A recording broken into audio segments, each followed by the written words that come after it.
దేవుని పిలుపు ఉన్నంత మాత్రాన ఇజ్రాయేలీలు కరెక్ట్ ఏం కాదు. దేవుడు ఏర్పాటు చేసుకున్నంత మాత్రాన క్రైస్తవులు సంఘాలన్నీ కరెక్టే చేస్తాయని ఏమీ లేదు. క్రైస్తవ సంస్థలన్నీ కరెక్ట్గానే ఉన్నాయని ఏమీ లేదు కదా. దేవుడు పక్షపాతంగా పార్షియల్గా ఎవరో ఒకళ్ళు సైడ్ తీసుకుంటాడని అనుకుంటే మనం పొరపాటు పడతాం. ఆయన నీతిగల రాజు. ఆయన ఎప్పుడు నీతిగల వారి పక్షాన నిలబడతాడు, అణిచివేయబడిన వారి పక్షాన్ని నిలబడతారు, సఫరింగ్ అవుతున్న వాళ్ళ పక్షాన్ని నిలబడతారు.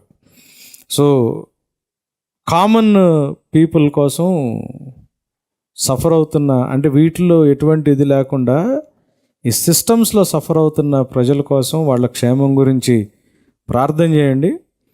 దేవుని రాజ్యం యొక్క స్థాపన మనం ఎంత ఆలస్యం చేస్తామంటే, అంటే దేవుడు స్థాపించిన దాన్ని మనం ఎక్స్పాండ్ చేయడంలో మనం ఎంత నెగ్లిజెన్స్ చూపిస్తూ ఉంటే మనం అన్ని జీవితాలకి మనం అకౌంటబుల్.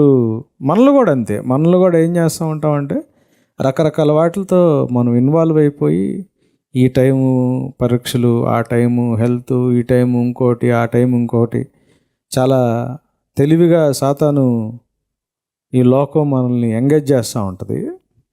ఎంత ఎంగేజ్ అయిపోతామంటే సంవత్సరాలు నాకు ఆల్రెడీ 2026 మార్చిలోకి వచ్చేసామంటేనే నేను ఇది మెసేజ్ ప్రిపేర్ అవ్వడానికి పైన డేట్ వేసుకుంటే ఊరి బాబా మార్చిలోకి వచ్చేసామని భయం వేసింది. 2026లో ప్రభు కోసం అనుకున్నది చాలా వరకు చేయలేకపోయాను అన్న భయం ఈ డేట్ వేస్తున్నప్పుడు నాకు అనిపిస్తూ ఉంది.